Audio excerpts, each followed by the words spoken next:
आज का टॉपिक है पाइथन लाइब्रेरीज़ एंड मॉड्यूल्स। तो जैसे हम जानते हैं कि लाइब्रेरीज़ को हम पाइथन में इंपोर्ट कर सकते हैं। हमारा स्टेटमेंट होता है इंपोर्ट मैथ, तो हम मैथ लाइब्रेरी को इंपोर्ट करा लेते हैं। उसके बाद आप उसके फंक्शंस को यूज़ कर सकते हैं। math.pow, math.sqrt, math.py, इस टाइप से आप उनको यूज़ कर सकते हैं। इसी तरह से पाइथन में बहुत सारी स्टैंडर्ड लाइब्रेरीज़ हैं। अब लाइब्रेरी और मॉड्यूल में क्या डिफरेंस है?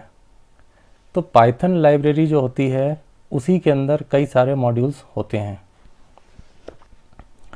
तो जैसे यहाँ पर आपको दिख रहा है, library contains built in modules which are written in C language which provide system functionality like input output, file input operation, and programmers need these libraries to perform various tasks.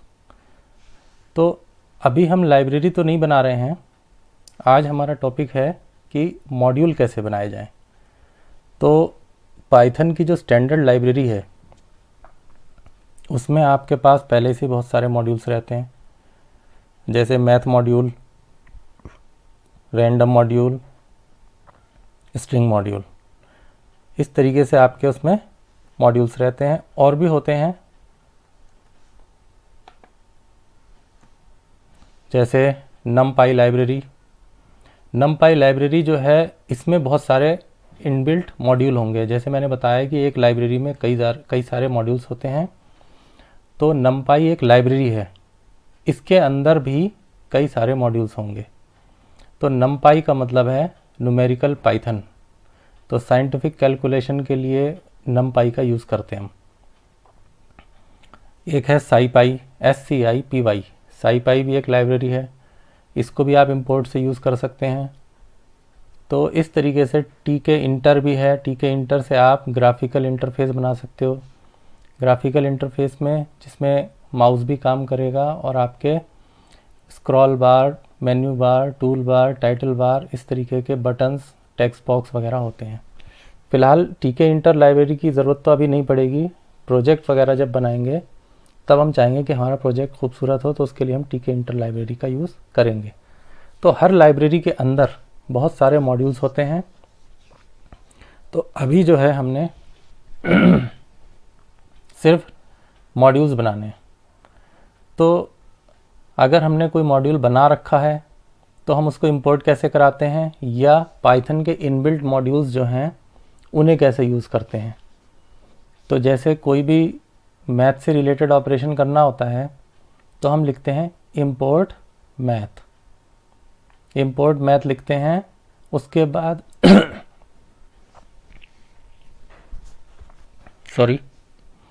उसके बाद हम math.pow यूज़ कर लेते हैं। तो import जो है आप दो तरीके से कर सकते हैं, या तो आप इंपोर्ट मैथ लिख दीजिए, या फिर आप इंपोर्ट मैथ एज MT या M कुछ भी लिख सकते हैं। तो आप किसी लाइब्रेरी या किसी मॉड्यूल का नाम चेंज भी कर सकते हैं। तो आपने इंपोर्ट मैथ एज MT करा, इससे क्या होगा, MT.pow यूज़ कर सकते हैं आप। अब हमको अपनी एक लाइब्रेरी और अपना मॉड्यूल बनाना है, तो उसके लिए सबसे पहले हम मॉड्यूल बनाना सीखते हैं। उसके लिए मैं पहले आपको एक एग्ज़ाम्पल दिखाता हूँ। मान लेते हैं यही एक एग्ज़ाम्पल है। ये प्रोग्राम हमने अभी पिछले वीडियो में बनाया था। इसमें दो फंक्शंस हैं, फैक्टोरियल और पावर, और नीचे इनको मैंने कॉल करके दिखाया हुआ है। तो नीचे वाला पार्ट हमारा मेन प्रोग्राम है, और जहाँ हमारे फंक्शंस हैं ये हमारा फंक्शंस वाला पार्ट है। तो आपके प्रोग्राम में अगर दो ज़्यादा या उससे भी ज़्यादा फंक्शंस यूज़ हो रहे हैं तो आप फंक्शंस को चाहेंगे कि वो सेपरेट कर दूं, और मेन प्रोग्राम को आप सेपरेट करना चाहेंगे। यानी जो फंक्शंस हैं यहाँ से लेके यहाँ तक के ये फंक्शंस, इनको आप दूसरी फाइल में और इस मेन प्रोग्राम को आप दूसरी फाइल में रखना चाहेंगे, ताकि प्रोग्राम को आप इजीली मैनेज कर सकें। तो इसी चीज़ को मैं एक पाइथन मॉड्यूल बना के सिखाता हूँ। यानी कि फंक्शंस को मैं दूसरे फाइल में रखूँगा जिसको मैं मॉड्यूल कहूँगा, और मेन प्रोग्राम में इस मॉड्यूल को इंपोर्ट करा दूँगा और वहाँ पर इन फंक्शंस को कॉल करूँगा, फैक्टोरियल और पावर को। तो अभी तो हमने जो करा है फैक्टोरियल और पावर को एक ही जगह रखा है और उनको कॉल भी उसी फाइल में यानी उसी प्रोग्राम में करा है। तो अब मैं इसको पार्टीशन करता हूँ। मैंने आपके लिए पहले से मॉड्यूल बना के रखा हुआ है। मॉड्यूल बनाने के लिए कुछ नहीं करना है एक नई स्क्रिप्ट विंडो खोलिए और उसमें ये वाले फंक्शंस लिख दीजिए जो आपने पहले भी लिखे थे। तो मैंने एक फंक्शन लिखा फैक्टोरियल और एक फंक्शन लिखा पावर। इसको जब सेव किया तो इसका नाम रख दिया माई मॉड्यूल। क्या नाम रखा इसका? माई मॉड्यूल। मैं यहाँ भी आपको लिख के दिखा दे रहा हूँ। इस फाइल का नाम है mymodule.py। इस फाइल को आपने सेव कर लिया। अब आपने इस माई मॉड्यूल को दूसरे प्रोग्राम में इंपोर्ट कराया। एक और फाइल हमने बनाई, एक और प्रोग्राम बनाया। कैसे बनाया होगा? फाइल न्यू करके एक और बनाया, उसके अंदर मैंने लिख दिया इंपोर्ट माई मॉड्यूल।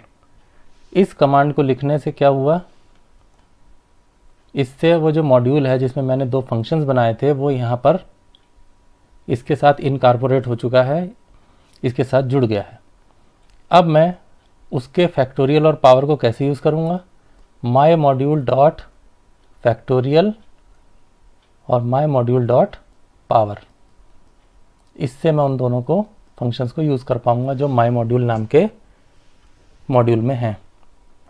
फिर उस आंसर को चाहे आप कैलकुलेट करें या प्रिंट करें, या आपकी मर्ज़ी। तो अभी आपने देखा कि मैंने एक प्रोग्राम जो कि पूरा कंप्लीट था, इसको मैंने दो हिस्सों में बांट के दिखाया।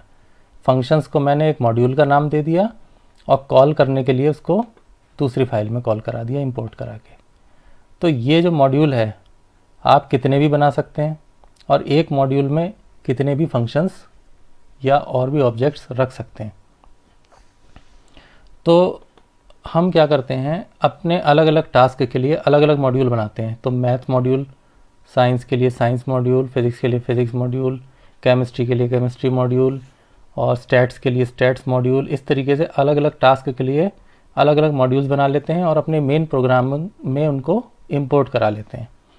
अब इंपोर्ट कराते टाइम आपने इसका नाम एज लगा के एम रख दिया या my रख दिया। तो मैंने जब इंपोर्ट चलाया तो import my module as my कर दिया। तो अब मुझे इसका इतना बड़ा नाम लिखने की ज़रूरत नहीं पड़ेगी। अब मैं इसको शॉर्ट में भी कर पाऊँगा। अब इसको हम रन करते हैं। ये देखिए आंसर फैक्टोरियल 720 और पावर आ गया 36। करेक्ट। तो आप किसी मॉड्यूल को डायरेक्ट पूरे नाम से इंपोर्ट करा लीजिए या उसका एक नया नाम रख दीजिए एज लगा के। इसको हम कहते हैं एलाइसिंग, ALI मैं लिख देता हूँ एलाइसिंग, यानी उसका आपने उपनाम रख दिया। तो आप पाइथन के मॉड्यूल्स को इंपोर्ट करा सकते हैं और उस मॉड्यूल का नाम भी आप अपनी सहूलियत के हिसाब से चेंज भी कर सकते हैं ताकि उतना बड़ा नाम लिखने की ज़रूरत ना पड़े। तो इसी वीडियो को आप 2-3 बार देखेंगे तो आपको पिक्चर क्लियर हो जाएगी। तो मैंने जो आपको अभी बताया कि लाइब्रेरी क्या होती है, उसमें कई सारे मॉड्यूल्स होते हैं। लाइब्रेरी बनाने का तरीका बाद में आएगा, उससे पहले मॉड्यूल सीख लेते हैं। तो मॉड्यूल जो है वो आपको मैंने बताया, एक प्रोग्राम के फंक्शंस को मैंने अलग कर दिया और उसको कॉलिंग करने के एरिया को अलग कर दिया और उस मॉड्यूल को मैंने दूसरे में इंपोर्ट करा दिया। इस तरीके से ये मॉड्यूल्स बनते हैं। होपफुली आप समझ गए होंगे।